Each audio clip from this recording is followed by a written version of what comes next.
Cool listeners, we're focusing on the health of our children in our feature Ask the Child Expert. We're continuing the focus on the mental health of our children, and joining us again is Dr. Marlon Simpson, and he is a neuropsychologist and the director of Therapeutic Services and Psychosocial Support with the Child Protection and Family Services Agency, CPFSA. Welcome to KOOL97FM again, Doc. How are you?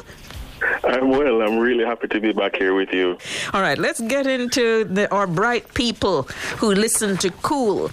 My teenager barely talks to the family anymore. He's 16 and spends most of the time in his room. He doesn't seem rude, just distant. Is this normal teenage behavior, or could it be depression? This is a concern many parents have, especially during the teenage years. At 16, it's normal for teenagers to become more private and independent because they try to figure out who they are. But we have to understand that there's a difference between wanting privacy and completely emotionally withdrawing. Parents need to watch out for certain warning signs. Lots of interest in things they used to do or enjoy, sleeping too much or too little, changes in eating habits. So even they're eating more again or eating less. There is this sense of irritability or hopelessness, avoiding friends, declining school performance. So those are some important things. So we have to create opportunities for, conversation that's natural. So they often talk during activities like driving, cooking, or watching TV, rather than formal sit-down talks, right? So we have to also avoid interrogating or lecturing, which we as parents love to do sometimes. So too many questions can make our teens shut down, actually. But gentle curiosity is a lot better. And then keep showing up consistently. Even if they seem distant, they still need some emotional presence and reassurance. I have a 10-year-old son who has become very disrespectful and gets mad easily, especially if I take away his phone. He shouts and doesn't listen. I was raised to believe in discipline, but I'm wondering, could this be a mental health issue or just bad behavior? What's important to understand is that children this age are still developing emotional regulation skills. So while the behavior is inappropriate, there's often an emotional component underneath it. Now, one of the things we cannot ignore is that high screen exposure, so too much time on the tablet and the phone and all these things, actually increase irritability, emotional outbursts, being impulsive, and even difficulty tolerating frustration. So when you take the phone away, he's going to react intensely because the device has become emotionally stimulating or comforting. Now, we're not saying that there should be no discipline. We have to be firm without being harsh. We have to set boundaries without humiliating our children, and then teaching emotional control, not just obedience. The thing then is that we have to set clear rules before conflict happens. This is where we oftentimes fall down. Children should know expectations ahead of time, not in the moment. This one now is also important, which is stay calm during outbursts, because children often mirror adult emotional energy. So calmness actually helps de-escalate situations. We have to teach emotional language. So help them say, I'm frustrated, instead of shouting or being disrespectful. And we have to be consistent. Inconsistent consequences confuse children, and it allows them to continue to test behaviors.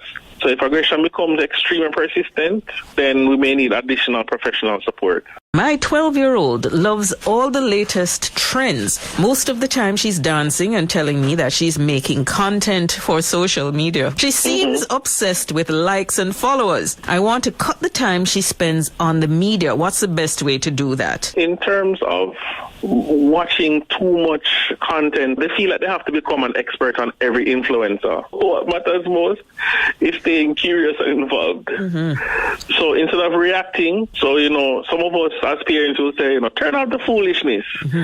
We try to say, show me what you like about this particular person. So that approach keeps communication open instead of creating secrecy. So when we learn the online spaces our children spend time on, where you don't need to love everything they watch, but understand how it helps them and guides them, or how you can guide and help them. Discuss values and behaviors that are appropriate. So what is healthy, respectful, unrealistic, and harmful. Too many times social media has this presence that this is what life is about. But we have to be realistic and help our children to think critically instead of consuming content blindly. Balancing online and offline life. So real world friendships, responsibilities, and activities outside of watching the screen, and then avoid shaming their interests. I mean, if children feel judged, they're less likely to share what they're watching or experiencing online. So parents today are parenting in a digital age. We never had that all the time. Men did not grow up in it. So it's okay to learn along the way. My 15-year-old spent most of his time watching this I Show Speed person. I had no clue who this person is and had to ask other younger family members. I feel pressured as a father to try to keep up with what's going on. What can I do? One of the things that we have to do again is remain calm in our responses. So we have to look at the content itself as well. Don't just say, what are you watching? Are you watching this again? That again shuts down our children. So allowing them to share their content with you. All right, this is what I'm watching. Maybe it's not going to make a lot of sense, but you ask the questions nonetheless. What is it about this particular character that you like? Get to know the character. Do your own research and have small conversation with the child. Now, again, balance is going to be important. I'll give you 2 hours today if you complete a particular task. So we control the time, but we set it as a reward as opposed to just watch it endlessly. So control, monitoring the time, ensuring that we have set times that children watch this content is going to be important. What I found too is that sometimes children, especially our teenagers, are now watching multiple devices at the same time. That can be a little bit scary. So I want to thank you at this point for joining us, Dr. Simpson.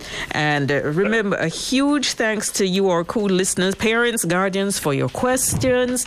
We're also going to say thank you to the Child Protection and Family Services Agency. They partnered with us for this program. Blessings, Doc, and thanks ever so much for participating. All right, thank you again. Take care. All righty.